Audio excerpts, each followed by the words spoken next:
It was supposed to be one of those soft, friendly morning conversations. Coffee mugs on the table, flowers arranged perfectly, smiles ready for the cameras. But something felt off from the very first question. By the end of the hour, one woman would still be sitting calmly under the studio lights. The other would stand up, remove her microphone, and walk out live on air. This wasn't just an interview, it was the moment everything cracked. The Today with Jenna and Friends studio looked exactly as America expected it to look on a weekday morning. Soft pastel tones washed over the set. Fresh flowers sat neatly arranged across the round white table, their colors carefully chosen to feel calm, inviting, harmless. The city skyline glowed gently behind the glass, New York alive but distant like a postcard. Jenna Bush Hager sat upright in her chair, a relaxed smile resting naturally on her face. She had perfected this posture over years, open shoulders, hands folded just enough to signal warmth, curiosity, safety, the kind of host viewers trusted with their mornings. Across from her, Meghan Markle adjusted slightly in her seat. She wore a crisp white blazer, elegant but controlled, every detail intentional. Her posture was straight, her legs crossed with practiced composure. She smiled when the cameras first cut to her, but it was a smile that arrived a fraction of a second late, as if it had been summoned rather than felt. "Good morning," Jenna said brightly, turning toward her guest. "We're so happy to have you here," Meghan nodded. "Thank you for having me. It's nice to be here." The audience at home heard politeness. The studio felt something else, something quieter, heavier. Jenna began exactly where everyone expected her to. She spoke about Meghan's recent projects, her advocacy work, the causes she championed. Her tone was gentle, affirming, almost protective. She leaned in slightly as she spoke, signaling empathy, signaling that this was a safe space. Meghan responded smoothly at first. Her answers were polished, thoughtful, familiar. She spoke about intention, about growth, about finding her voice. She spoke in complete sentences that sounded like they had been rehearsed, not stiff, but prepared. As she talked, she gestured lightly with her hands, palms open, as if offering clarity to the world. But Jenna noticed something. Every time the conversation drifted toward public reaction, not criticism, just reaction. Meghan's fingers tightened briefly in her lap. Every time Jenna referenced audience perception, Meghan's eyes flickered away for a split second before returning. Tiny movements, barely visible, but real. "So many people," Jenna said, smiling softly. "Feel like they've watched your journey unfold very publicly. Do you ever feel misunderstood by the audience?" It was a careful question, a safe one, almost kind. Meghan inhaled slowly before answering. I think she began choosing her words carefully. That misunderstanding comes from narratives that people accept without context. Her voice remained calm, controlled, but the warmth cooled just slightly. Jenna nodded, listening attentively. "That makes sense. And do you feel like there's a disconnect sometimes between intention and how things land?" For a moment, the studio went very still. Meghan smiled again, but this time it didn't reach her eyes. "I think," she said, her tone measured that people are often more comfortable judging than listening. It wasn't a sharp comment, not yet, but it wasn't soft either. Jenna didn't flinch. She'd heard stronger words before. Still, she felt the shift. The air between them felt tighter, like a thread being gently pulled. "I imagine that must be difficult," Jenna replied, her voice even, "especially when so many people feel invested in your story." Meghan nodded, but she didn't add anything. She simply held Jenna's gaze. The silence lingered just a second longer than expected. Around them, the studio lights hummed quietly. The flowers sat perfectly still. The mugs of coffee remained untouched. At home, viewers leaned closer to their screens without realizing why. Jenna glanced down briefly at her notes, then back up, her expression unchanged. But her next question was different. Not sharper, just clearer. "You've spoken before about reclaiming your narrative," she said. "What does accountability look like to you in that process?" Meghan's posture shifted almost imperceptibly. Her shoulders stayed straight, but her body leaned back a fraction of an inch, as if creating distance. "Accountability," she repeated slowly, "is a word that's often used selectively." The smile was gone now. Jenna remained calm, her tone still warm. "How so?" Meghan paused. In that pause, something settled into place. This wasn't going to be a light conversation. This wasn't going to stay comfortable. And although no one in the studio knew it yet, this was the moment the interview quietly crossed a line from friendly morning television into something much more dangerous. The studio lights hadn't changed. The flowers were still perfect. Jenna's posture was still relaxed, but the conversation no longer felt safe. Jenna let a small pause pass after Meghan's comment, the kind of pause that seasoned hosts use, not to pressure, but to invite honesty. She nodded once thoughtfully, as if weighing the words carefully before responding. "That's interesting," Jenna said gently, "because for a lot of viewers, accountability is tied to transparency. They feel like they've listened, but they're still confused." Meghan's jaw tightened almost invisibly. "I think confusion happens," Meghan replied, her voice still calm, but noticeably firmer. "When people expect vulnerability on demand," she folded her hands together, fingers interlaced now, closed, defensive. Jenna leaned slightly forward, maintaining eye contact. "Do you feel that expectation has been unfairly placed on you?" Meghan let out a controlled breath, her nose. "I feel," she said slowly, "that certain people believe they're entitled to pieces of someone's life simply because it's visible." There it was. The tone had shifted, not dramatically but unmistakably. Meghan was no longer explaining. She was correcting. Jenna nodded again, still composed.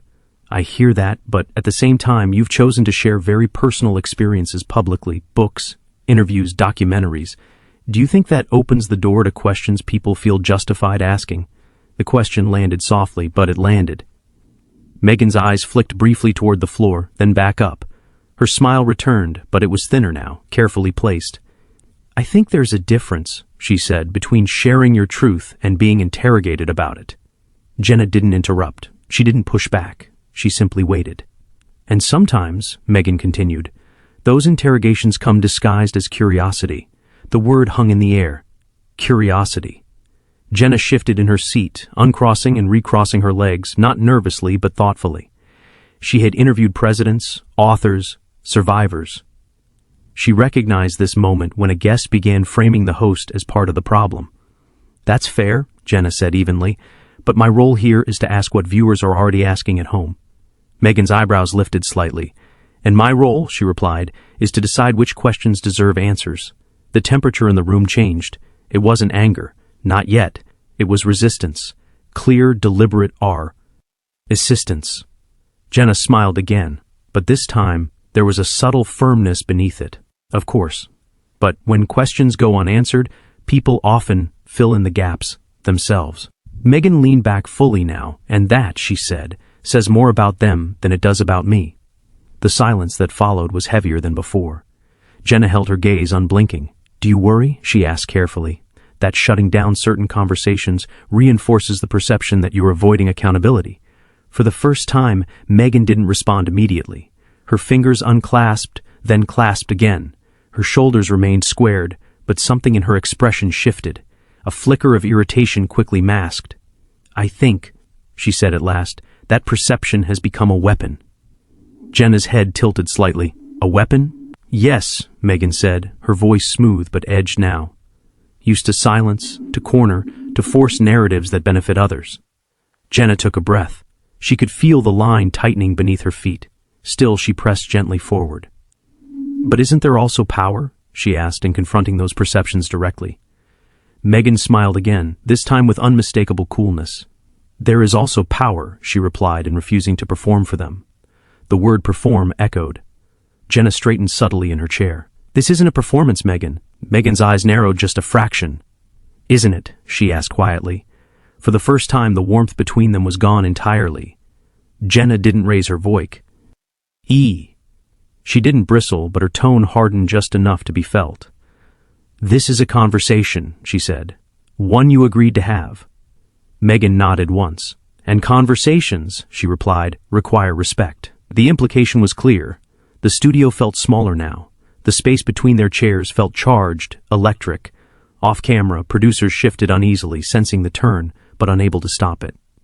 Jenna glanced briefly toward the camera, then back to Meghan. "Let me ask this another way," she said calmly. "What do you want people to understand that you feel they still don't?" Meghan inhaled deeply. She opened her mouth to answer, then stopped. Her eyes drifted past Jenna toward the lights, toward the invisible audience beyond them. When she spoke again, her voice was quieter but sharper. "I want people to understand. She said that I don't owe them access." The sentence landed like a closed door. Jenna nodded slowly, absorbing it. "And yet," she said, "you're here." Meghan turned back to her, eyes locked. "Yes," she said, "I am." The unspoken question hung between them. For how much longer? The cameras kept rolling. The smiles were gone, and the interview had crossed into territory neither woman could retreat from. The air between them was no longer neutral. It wasn't hostile, not yet, but it was tight, stretched thin, like a wire pulled too far. Jenna felt it, Meghan felt it, everyone watching felt it. Jenna let another pause settle longer this time. Not for drama, but because she understood what was happening. Meghan wasn't just answering questions anymore. She was drawing boundaries, and those boundaries were closing in. "I understand the need for privacy," Jenna said carefully. "I really do. But when your public statements influence conversations about institutions, media, and even mental health, people feel invested." Meghan's lips pressed together. "Invested," she repeated softly. Or entitled, Jenna didn't flinch, sometimes both. That was the moment. Meghan leaned forward again, this time deliberately, her posture no longer defensive, but confrontational. Her hands rested flat on her knees, grounding herself. "You see," she said, her voice calm but unmistakably sharp, "this is where the problem starts." Jenna listened, her expression neutral but alert. "When people confuse empathy with access," Meghan continued, "when they believe that because they care, they get to decide how much of someone's pain should be explained." Jenna nodded once. "But public storytelling invites public response." Meghan's eyes locked onto hers. "Public response," she said, "does not mean public ownership." The words were crisp, precise, rehearsed. Jenna inhaled slowly. "Do you feel ownership has been taken from you?" Meghan let out a short, humorless laugh. "I feel," she said, "that my identity has been flattened into headlines." Jenna's eyebrows lifted slightly. "By the media, by everyone," Meghan replied, "including interviews like this." There it was. The line had been crossed. Jenna's posture changed, not dramatically, but enough to notice. She sat straighter, her voice firming. "This interview is not an ambush," she said, "and I don't think it's fair to imply that it is." Meghan didn't back down. "I didn't say ambush," she replied. "I said pattern."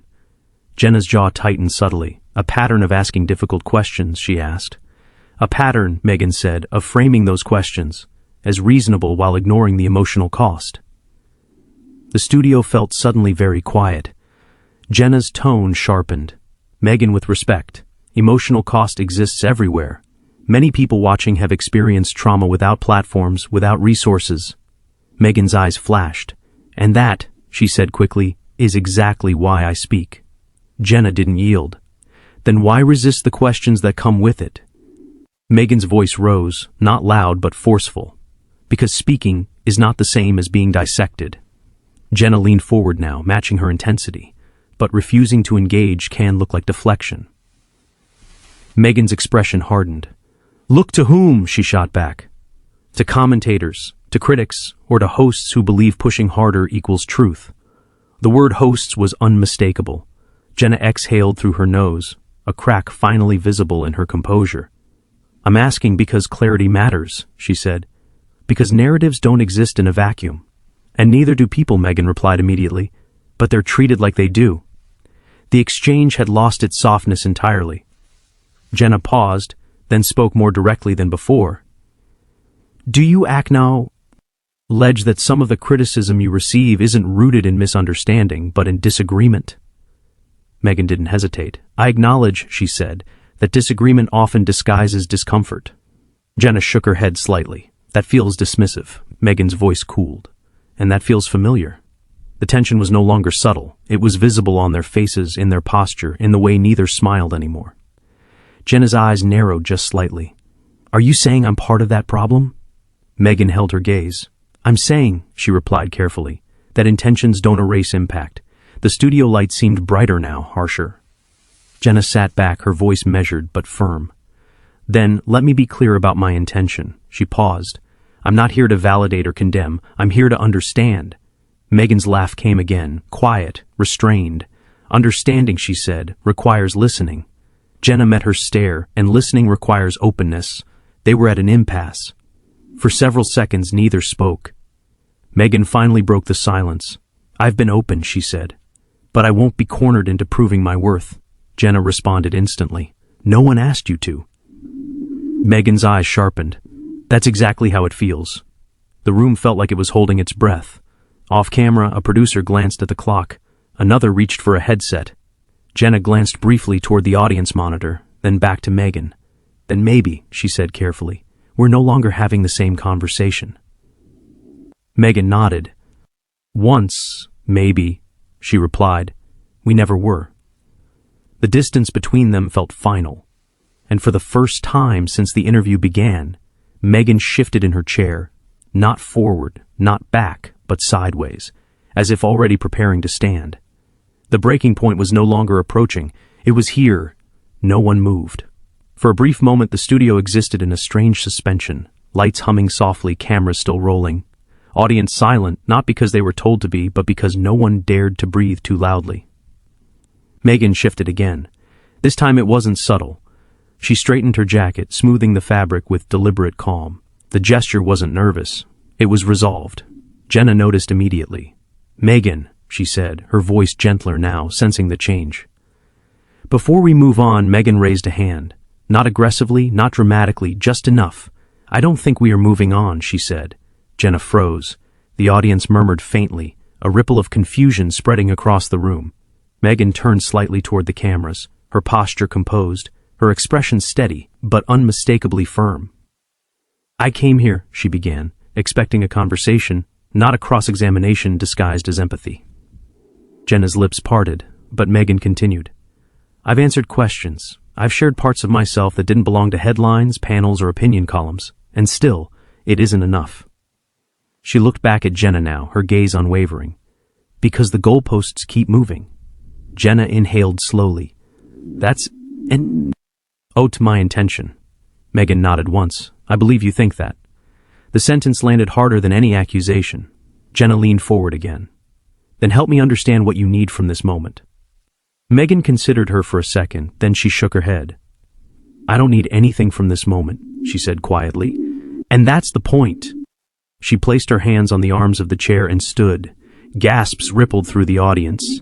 Jenna stood as well instinctively. "Meghan, wait." Meghan paused halfway upright, then turned back.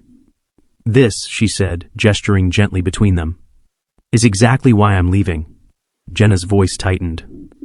"Walking out doesn't clarify anything." Meghan met her eyes one last time. "No," she replied, "but staying would misrepresent me." The studio was silent now. Meghan faced the cameras again. "For anyone watching," she said, her voice calm, measured, unwavering, "boundaries are not avoidance, they are survival." She reached for the microphone clipped to her jacket, unclipped it carefully, and placed it on the table beside the flowers. The sound of it resting there echoed louder than expected. Jenna took a step forward. "Meghan, I respect your voice. I really do." Meghan nodded, a faint sadness crossing her face. "Then respect this," she said.